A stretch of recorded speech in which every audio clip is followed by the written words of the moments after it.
আমাদের proper skin care করাটা যে কতটা জরুরি সেটা একটা বয়সে গেলে বোঝা যায়। মেস্তা, ব্রণের দাগ ও বাদামি তিল, ত্বকে এই সমস্যাগুলো কিন্তু জন্ম থেকে হয়ে আসে না। বিগত কয়েক বছরে প্রপার স্কিন কেয়ার না করার ফলে আমাদের ত্বকে ছোট ছোট বাদামি তিল এবং মেস্তাও দেখা যায়। এসব সমস্যা সমাধানের উপায় নিয়ে কিন্তু আজকের সম্পূর্ণ ভিডিও। হ্যালো সবাইকে, কেমন আছেন সবাই? অনেকদিন পর সবার রিকোয়েস্টে স্কিন কেয়ার ভিডিও নিয়ে চলে আসলাম। সর্বপ্রথম ব্যবহার করে নিয়েছি ডিপলি ফেস ক্লিন করার জন্য সবার পছন্দ টিটি ফেস ওয়াশ। এই বিউটি ফর্মুলাসের টিটি ফেস ওয়াশ আমার খুবই পছন্দ, সেটা সবাই জানেন আপনারা। এই টিটি ফেস ওয়াশ ত্বকে থাকা ময়লা ও ডেড সেল পরিষ্কার করতে সাহায্য করে। এবার বলি আমার ফেসে আমি এতক্ষণ কি দিয়ে রেখেছিলাম। মেস্তা, কালো দাগ, লাল তিল যে কতটা ভয়ঙ্কর সেটা বোঝানোর জন্য আমি এরকম পেন্সিল দিয়ে আর্ট করে আপনাদেরকে বুঝিয়েছিলাম। আচ্ছা যাই হোক, এখন অ্যাপ্লাই করে নেব স্নেলে গ্লোটা সিরাম। এই স্নেলে গ্লোটা সিরাম ত্বকে গভীরে গিয়ে ত্বকে থাকা দাগ ও কমায়, আর সাথে ত্বককে মসৃণও করে তুলে। 1 মিনিট শুকানো পর্যন্ত ওয়েট করব,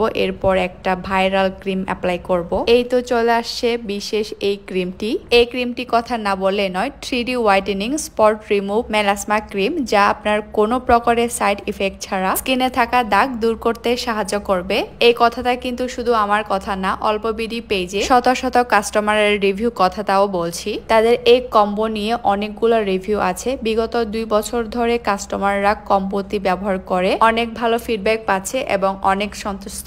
এখন আসি সানস্ক্রিন নিয়ে। আমরা অনেকেই সানস্ক্রিন ব্যবহার করাটাকে স্কিপ করে থাকি, কিন্তু এই সানস্ক্রিন ব্যবহার না করলে মেস্তা দাগ, লাল তিল, ব্রাউন তিল যে বেড়ে যাবে সেটা আমরা কখনো জানি না। আমি মনে করি স্কিন কেয়ারের প্রথম ধাপ হলো সানস্ক্রিন ব্যবহার করা, তাই আমি বলবো সানস্ক্রিন মাস্ট সবার ব্যবহার করা উচিত। অনেকে মনে প্রশ্ন থাকতেই পারে, আমার তো মেস্তা বা কোনো দাগ নেই, তাহলে আপনার ব্যবহার করা দরকার আছে কি? হ্যাঁ, আপনার যদি কোনো দাগ না থাকে তারপরও আপনি এই কম্বোটি নিশ্চিন্তে ব্যবহার করতে পারবেন। তার ফলে আপনি মেস্তা, দাগ, ব্রণ, তিল হওয়া থেকে নিশ্চিন্তে থাকতে পারবেন। তাছাড়া বিগত 2 বছর ধরে অল্প বিডি পেজে এই স্পট রিমুভ কম্বো ব্যাপারে অনেক সুনাম শুনেছি এবং ওনাদের পেজে অনেক রিভিউ আছে। আর আপনারা যারা আমার রেগুলার ভিডিও দেখেন তারা তো সবাই জানেন আমি অল্প বিডি প্রোডাক্ট অনেক পছন্দ করি, অনেক দিন ধরে ব্যবহার করি। তো এই ছিল আজকের ভিডিও। সবাই ভালো থাকবেন, দেখা হবে পরে কোনো ভিডিওতে। বাই।